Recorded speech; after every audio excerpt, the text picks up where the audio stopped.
فانا بنصحك هنا بقى انك طبعا لما تيجي تجيبي هاتي الخمسه، هتبقى الى حد ما اوسع شويه، الوعاء بتاعها اكبر شويه، لكن في كلتا الحالات هتقسمي الحاجه اللي انت بتعمليها او بتفرميها او بتطحنيها على مرتين. يعني لو كيلو هتخلي نص نص وهكذا.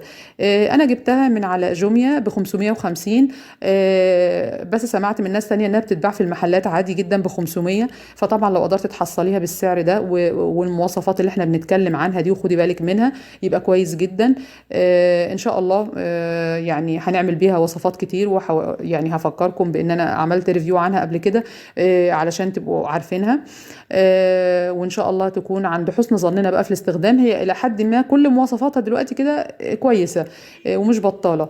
الاستخدام بقى يعني هي نظريا تمام. هنيجي بقى للجزء العملي، وده ان شاء الله لما نبدأ نعمل فيها وصفات وكده نتمنى انها تكون برضو كويسة في ادائها وبتدينا النتائج